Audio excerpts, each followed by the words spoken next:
승진했습니다. 이러면서 예상하지 못한 질문. 밥을 챙겨 먹습니다. 한국인은 뜨끈한 밥, 겨울에는 황태국밥. 지금까지 중에서 가장 오랜 연구 기간을 거쳐서 나온 제품이 어떤 게 있나요? 헤라 파운데이션들이 항상 지속력, 커버력 이런 속성들에 대해서 다른 제품들보다 신기술이 많이 들어가다 보니까 훨씬 어렵거든요. 연구가 필요합니다.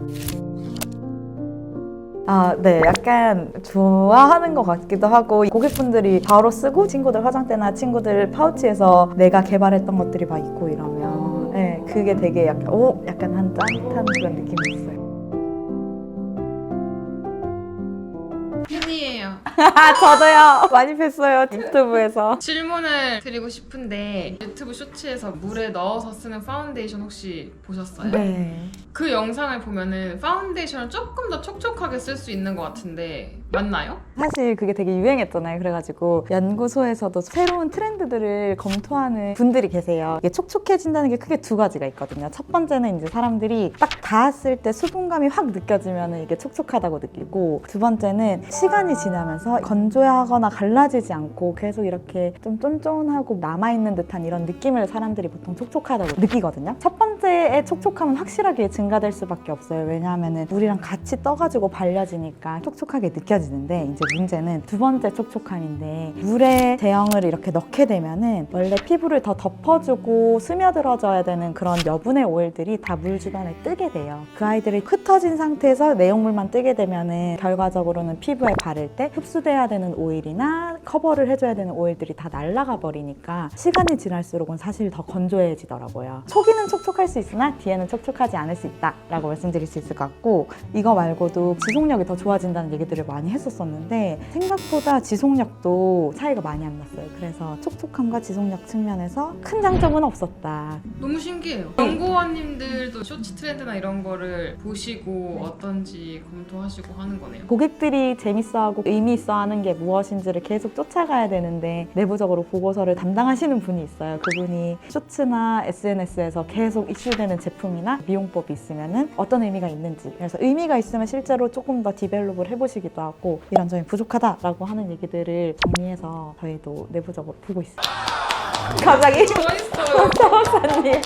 이것도 진짜 네. 궁금했었던 것 중에 하나였는데 어떤 분이 이렇게 물어보셨더라고요. 파운데이션을 다른 브랜드들을 섞었을 때 혹시 제형의 충돌이라든지 색감이 조금 다를 수 있지 않을까, 섞어서 쓰는 거에 대해서 괜찮을까요? 같은 브랜드뿐만 아니라 그 같은 라인 안에서 호수가 다른 거를 혼합하는 건 괜찮을 수가 있는데, 크게 저희가 문제가 되는 게 색소를 제형 안에서 고르게 분산시켜서 떠있게 하고 발리게 하는 그런 분산 역할을 해주는 원료나, 혹은 물과 오일이 원래 안 섞이는데 그 아이들을 섞이게 해주는 유화 시스템이 있는데, 그게 사실은 제품마다 제형마다 되게 달라요. 왜냐하면 매트 제형에 필요한 분산 시스템과 유화 시스템이 있고 글로우에 필요한 게 있고, 이 제형을 저희가 손에서 혼합을 하는 수준이잖아요. 그런 경우에는 아무래도 제형이 좀 고르게 섞이지 않을 수가 있고 시간이 지나면서 조금 덕지덕지하게 표현이 남을 수가 있다. 파운데이션 같은 경우에는 보편적으로 워터인 오일이라 그래가지고 오일 안에 물방울들이 이렇게 들어가 있는 제형들이라고 생각을 해주시면 좋아요. 근데 이제 크림은 아예 뒤바뀌어가지고 오일이 나터라고 해서 전반적으로 물 베이스 안에서 버터나 오일들이 들어가 있는 아이들인데, 이 두 가지를 이제 섞게 되면은 음식으로 치면은 라이트한 샐러드 소스에 마가린, 버터 이런 거를 막 으깨가지고 범벅시키는 거랑 비슷한 상황이 되는 거거든요. 그런 걸 혼합해서 쓰고 싶으면은 겹겹이 쓰는 거는 괜찮습니다. 왜냐면은 밑에 겹을 바르고 세팅을 시키고 그 다음 겹을 올리고 이렇게 하는 거는 제형끼리 크게 충돌이 없게끔 대부분 짜져 있는데, 다 혼합되어서 섞여 있는 거를 범벅시켜가지고 바르게 되면은 스킬이 굉장히 좋지 않고서는 덕지덕지하게 남을 수가 있습니다. 괜찮나요? 도움이 되었나요? 다행이다. 설명을 너무너무 잘 해줬어요. 아, 그래요? 먹는 걸 좋아해가지고. 그리고 저희가 너무 궁금했는데 저희 쇼츠에서도 한번 찍은 적 있어요. 제가 컬러 측정기 가지고 비교를 한 쇼츠가 있었는데, 진짜로 연구원님 보셨을 때는 웜톤인 사람이 쿨톤 파운데이션 썼을 때 쿨톤으로 바뀌는지. 근데 실제로 아티스트 메이크업 해주실 때 잘 안 돼요? 그거 너무 궁금했어요. 안 그러는 것 같아요. 일단 제가 공부해온 바에 따르면은, 저도 사실은 되게 겨자에 가까운 색깔의 피부를 가지고 있어가지고 핑크 핑크빛, 장밋빛 피부 같은 느낌을 되게 표현하고 싶어가지고 다양한 제품들을 발라보고 했는데 쿨톤이 되고 싶다고 해도 웜인 사람이 한 반톤에서 한 톤까지 쓰는 것까지는 괜찮을 수 있는데 2톤, 3톤 이렇게 넘어가게 되면 일단 아닌 것 같아요. 톤이라는 게 얼굴에 있는 피부 말고도 모발의 컬러나 눈동자의 색감이나 이런 게 다 들어가서 신체 색들이 조화를 이루면서 톤을 결정을 해주는 건데 얼굴을 아무리 정교하게 한다고 해도 한계가 있고 다른 톤의 파운데이션이 그 색감의 차이가 확 너무 경계가 져버리기 때문에 실제로는 저도 되게 많이 시도를 해봤는데 안 되더라고요. 아 그리고 맞아, 실키스테이에서 커스텀 매치라고 해가지고 아모레 성수에서 지금 125컬러를 맞춤형으로 진단을 해주고 제안을 해주는데 현장에서 아티스트 분들이 막 계시니까 내가 소화할 수 있는 톤의 범위는 이건데 나는 이런 느낌을 원한다라고 하면 가장 적합한 수준까지의 가이드를 주시면서 맞춤을 해주시더라고요. 그래가지고 아티스트랑 얘기해가지고 어디까지 쉬프트 시킬 수 있는지를 얘기해보시는 게 좋을 것 같습니다. 너무 좋은 솔루션인 것 같아요. 아, 또 이게 저의 너무 또 수완 사업. 메이크업을 오래 하고 있으면 왠지 메이크업이 모공을 좀 막아가지고 피부 트러블이 날 것 같다. 피부 상태가 좀 안 좋아질 것 같다. 그거에 대해서 어떻게 생각하시나요? 파운데이션 자체가 문제냐라고 하면 아니고 이걸 오래 방치하고 부었을 때 피부에 여러 가지 부가적인 현상에 의해서 여드름이 날 수는 있습니다. 궁금한 게 많으시나요? 아니요, 너무 많습니다. 머릿속으로 이해가 될 수 있는 부분들을 아까처럼 말씀해 주시면 랜선 팀원분들도 잘 이해를 하지 않을까. 랜선 팀원.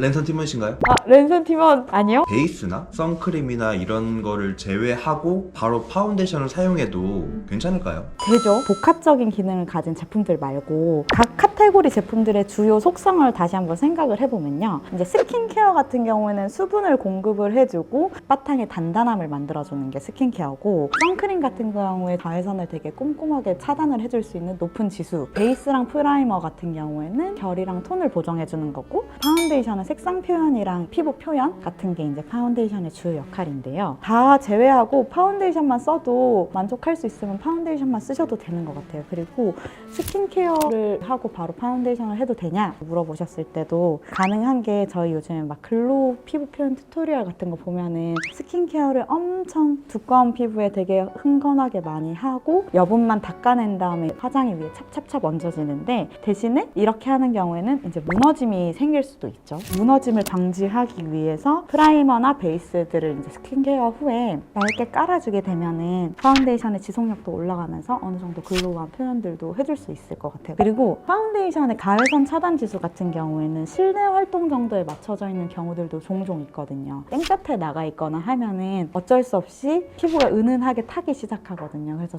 요약을 드리면은 베이스, 선크림, 파운데이션, 스킨케어 이거 다 원하시는 대로 그냥 쓰시면 되는데 주요 기능이 있으니까 그 기능을 놓치지 않고 싶은 카테고리는 꼭 써주시는 게 좋습니다.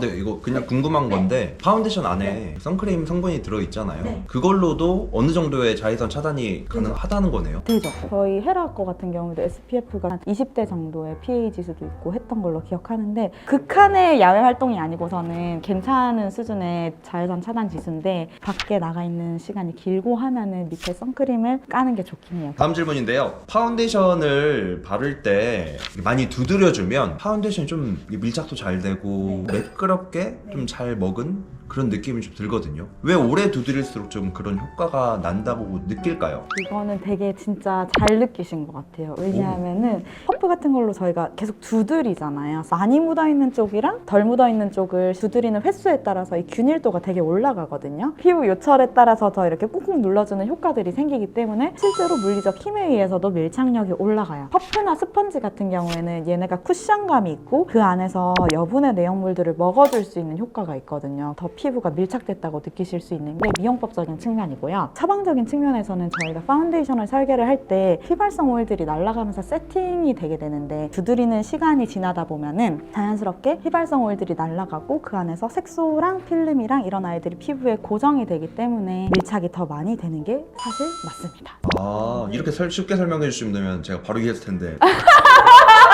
노력하겠습니다. 다음 질문도 쉽게 설명해 주신 것을 기대하면서 파운데이션 바르고 나서 저 같은 경우에는 폼 클렌징도 사용하고 클렌징 오일도 사용을 하는데 혹시 클렌징 폼으로만 해도 좀 잔여물이 안 남을까요? 이건 음식 비유는 어려울 것 같고요. 파운데이션 제형에 대해서 외상이 실리콘 오일이고 실리콘 오일하는 이제 물방울들이 이렇게 잘 균일하게 떠 있는 제형이라고 생각을 해주시면 좋은데 그렇다 보니까 이 바깥의 색소들이나 필름들이 다 분산이 되어 있는 아이들이 녹아나려면은 오일로 이렇게 닦아줘야지 저희가 더 잘 닦이거든요. 웬만하면 저도 그냥 안 하셔도 됩니다라고 얘기하면 좋은데 그럴 순 없고 오일로 닦아주셔야지 훨씬 더 잘 닦이게 됩니다. 클렌징 담당 연구원님 같은 경우에는 선크림만 쓰셔도 클렌징 오일을 무조건 쓰신다고 하더라고요. 본인 피셜로는 블랙헤드, 화이트헤드 이런 게 안 빠지고 이러면 나중에 뾰루지가 되고 이런 문제들이 생기는데 확실히 오일을 많이 쓰면은 자연스럽게 녹아나니까 없어진다고 하시더라고요. 버터를 식용유에 녹이는 거랑 버터를 물에 넣는 거랑 거봐!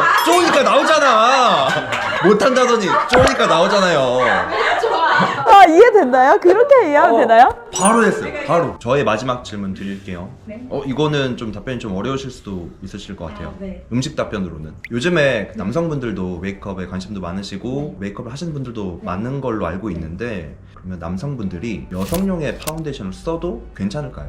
이거는 답변만 말씀드리면 가능하고 쓰셔도 돼요. 대신에 남자의 피부랑 여자의 피부가 생각보다 많이 다르거든요. 남자분들은 더 피부에 유분도 많고 피지도 많고 피부가 좀 더 두꺼우세요. 보통 남자분들이 되게 산뜻한 제형들을 좋아하시는 이유는 그분들 피부가 애초에 여자분들이랑 다르기 때문에 그렇고 그래서 저희 파운데이션 같은 경우에도 남성용이면 훨씬 더 산뜻하게 설계를 많이 해요. 두 번째로는 남자분들은 좀 더 자연스러운 커버를 좋아하시는 경우가 많아요. 커버력이 훨씬 여성들 파운데이션보다 더 낮게 설계가 되어 있는 경우가 보편적입니다. 이것도 그냥 갑자기 궁금한 건데 왜 남성용 제품에는 다 전체적으로 피부톤이 좀 어둡게 출시가 될까요?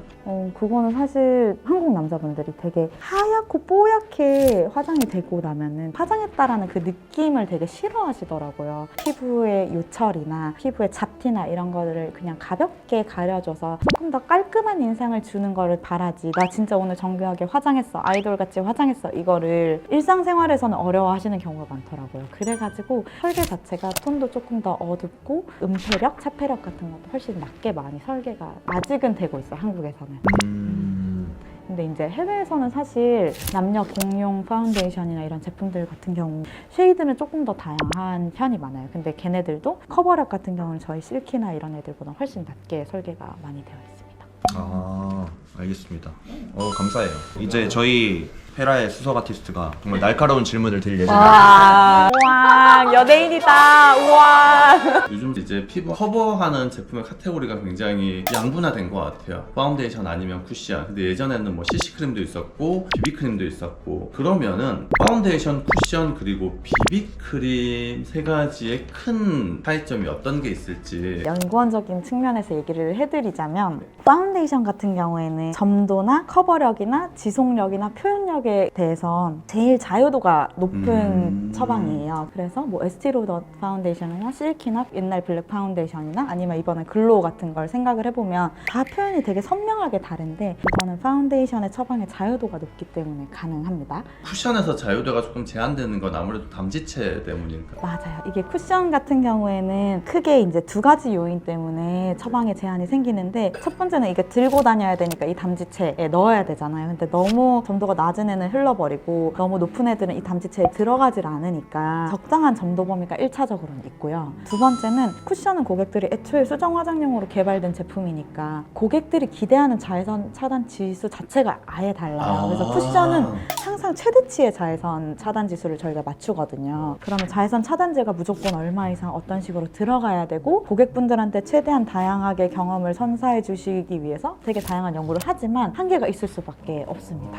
그럼에도 사람들이 요즘에 더 많이 쓰고 젊은 친구들이 많이 쓰는 거는 화장 속도도 훨씬 빠르고 지속도 충분히 나오는 포인트들이 있어서 많이 써주시는 것 같아요. 그 네, 비비크림 맞아요. 같은 네. 경우에는 이제 진짜 흠을 커버해주는 화장품이다라는 컨셉으로 나온 아이거든요. 그래서 붉은기를 눌러주는 약간 획기 도는 그런 색감이 있고 보습감도 되게 높았었고 나중에는 자외선 차단 지수도 높아지고 이런 복합적인 기능들을 가진 크림 같은 제형으로 되게 많이 익숙하게 고객들이 생각을 하고 계신데요. 문제는 이제 기억하는 그 색감 때문에 비비 바르면 얼굴에 획기가 돌더라 라는 얘기 때문에 옛날보다는 많이 안 쓰시고 있으십니다. 땀구멍 난 자리에만 바르지만 약간 송송송 지워지는 제품이 있고 땀이 나도 잘 유지가 되는 제품들이 있는데 그 차이점이 혹시 있는 건지. 이거는 어떤 원료로 지속력을 꾀하느냐가 되게 키포인트거든요. 피부가 답답하지 않고 좀 편안하면서도 매트한데 지속력이 나쁘지 않고 괜찮으려면 파우더를 되게 다양하게 많이 쓰세요. 유분기를 잡아주니까 매트하게 표현이 되면서도 파우더는 다 입자잖아요. 그러니까 얼굴에 표현이 되게 편안해요. 대신에 속에서 피지나 땀이 올라오거나 한번 힘에 의해서 쓸려내려 나면은 이제 지속이 없어지고 무너진다고 생각을 하실 수가 있고, 도리어 이런 지속력을 나타낼 때 필름을 쓰시는 경우들도 많은데 사실 이런데 이제 되게 주름이 많이 생기거나 예쁘게 무너지지 않고 뭔가 그런 식으로 표현이 될 수가 있는 포인트들이 있어요. 그래서 이렇게 파우더랑 필름의 특성들을 잘 이해하고 제형이 설계가 되면은 좀 그런 단점들이 많이 보완이 될 수 있을 것 같아요. 이건 저도 약간 질문하면서 조금 헷갈리는 부분이긴 한데 파운데이션은 꼭 피부 결 따라서 발라야 하나요? 제가 메이크업 아티스트 입장에서도 이 대답은 되게 조금 어렵거든요. 왜요? 어떤 경우 어떠셨어요? 사실 이제 파운데이션은 피부에 도포하는 과정보다는 도포한 이후에 밀착시키는 과정이 훨씬 더 중요하다고 생각하거든요. 저는 피부 결 따라서 꼭 발라야 된다 생각하지는 않아요. 저는. 근데 이제 연구원 분의 입장은 어떠신지. 아티스트 분들 얘기가 맞긴 하거든요. 이제 잘 펴바르고 잘 밀착을 시키면 되는데 이제 일반 고객 입장에서 봤을 때는 손이든 도구든 이렇게 바르면서 세팅을 시키는데 털의 방향이 있잖아요. 안에서부터 밖으로 많이 바르라고 말씀을 드리는데, 왜냐하면은 역으로 바른 상태에서 이렇게 세팅이 되어버리면은 털이 이렇게 사오면서 이 사이에 파운데이션을 다 끼면서 모공이 되게 부각이 되고 파운데이션이 뜬다고 느끼실 수가 있어가지고 사실은 결 따라서 바르시는 게 더 좋아요. 대부분의 파운데이션은. 네네. 근데 이제 아티스트 분들은 이렇게 되게 얇게 해서 싹 하고 싹 세팅을 하시니까 아무래도 편차가 덜 하실 것 같아요. 사실 이 질문은 제가 보면서 이건 아티스트가 답변을 해줄 수도 있는 질문이 아닐까라고 생각했는데 연구하시는 분의 입장도 좀 궁금하긴 하거든요. 파운데이션 바를 때 브러쉬 아니면 스펀지 도구에 따라서 어떤 차이가 있는지. 저는 아티스트 분들 같이 스킬풀 하신 분들 말고 저같이 약간 손기술이 부족한 사람들 기준으로 생각하면은 어떤 도구를 쓰느냐에 따라서 차이는 분명히 있어요. 처음에는 어떤 면이 피부에 이렇게 닿느냐, 두 번째는 이제 미용법의 차이가 있을 텐데요. 이거 설명에 앞서서 꼭 말씀드리고 싶은 거는 이 어플리케이터 설명을 하지만 이게 꼭 절대적인 건 없다. 궁합이 중요하다. 음식의 비유를 하자면은 스프를 먹느냐 국수를 먹느냐에 따라서 숟가락을 쓰기도 하고 포크를 쓰기도 그쵸, 하고 그쵸. 젓가락 쓰듯이 네. 대형에 따라서 달라져야 된다라고 말씀을 드리고 싶습니다. 브러쉬 같은 경우에도 어떻게 형상이 있느냐도 다르고 어떤 재질이냐, 그리고 이 길이가 길어지면 텐션감이 어떠냐, 여러 가지 요소들이 영향을 주는데요. 파우더 브러쉬들은 되게 잘 머금어야 되는 그런 재질과 형상으로 만들면 파운데이션 브러쉬들 같은 경우는 좀 덜 먹고 좀 뱉어낼 수 있는 재질들로 만들어요. 저희가 피부가 사실은 이렇게 일정하게 되어 있는 게 아니고 되게 요철이 있잖아요. 이 결이 그대로 이렇게 발리다 보니까 모공 사이사이를 더 메워주고 좀 얇게 표현을 해주고 매트한 표현을 해줄 때 되게 유리한 이런 애들 같은 경우에는 면이 있어가지고 어느 정도 모공이나 이런 것도 커버를 할 수 있으면서도 제형을 되게 플랫하면서 많이 얹어주게 돼서 글로우한 피부 표현을 쓸 때 되게 유리하게 설계되어 있는 경우가 많습니다. 이제 이런 익숙한 퍼프들이 있고 스펀지들이 있는데요. 이 스펀지가 옛날에는 MBR이라고 해서 파운데이션 제형을 되게 많이 흡수하는 이런 코어가 컸어요. 네, 그렇죠? 맞아요. 그래서 많이 흡수해서 네. 바르면 너무 얇게 안 발리고 계속 찍히면서 발리니까 맞아요. 자꾸 지워지면서 발리는? 아니면 많이 발리거나. 맞아요. 그래서 이제 양 조절이 되게 어렵고 맞아요. 파운데이션 낭비도 심하고, 문제는 좀 재질들이 트렌드를 타면서 친수성 폴리우레탄을 많이 쓰게 된다고 합니다. 그래서 많이 파운데이션을 머금지도 않을 뿐더러 물을 머금게 되면 이 재질이 약간 변화가 되면서 훨씬 더 부드러워지잖아요. 그래서 어떻게 보면은 쓰는 사람이 어떤 용도로 어떤 면을 어떤 탄성을 쓰고 싶다에 따라서 되게 다양하게 표현할 수 있는 게 스펀지입니다. 아티스트분 의견도 저도 듣고 싶어가지고. 네. 저도 제형에 따라서 브러쉬가 조금 더 편한 제품이 있고 스펀지가 편한 제품이 있기는 한데 통상적으로는 퍼프가 더 빠르게 밀착시키기가 편해서 브러쉬 같은 경우는 아무래도 결자국을 없애기 위해서는 양 조절이 굉장히 필수거든요. 글로우하게 피부 표현 표현이 필요한 메이크업에서는 브러쉬가 더 시각적인 측면으로 유리한 부분이 있긴 하거든요. 근데 저희도 항상 바쁘게 급하게 메이크업을 해드리고 그냥 빠르게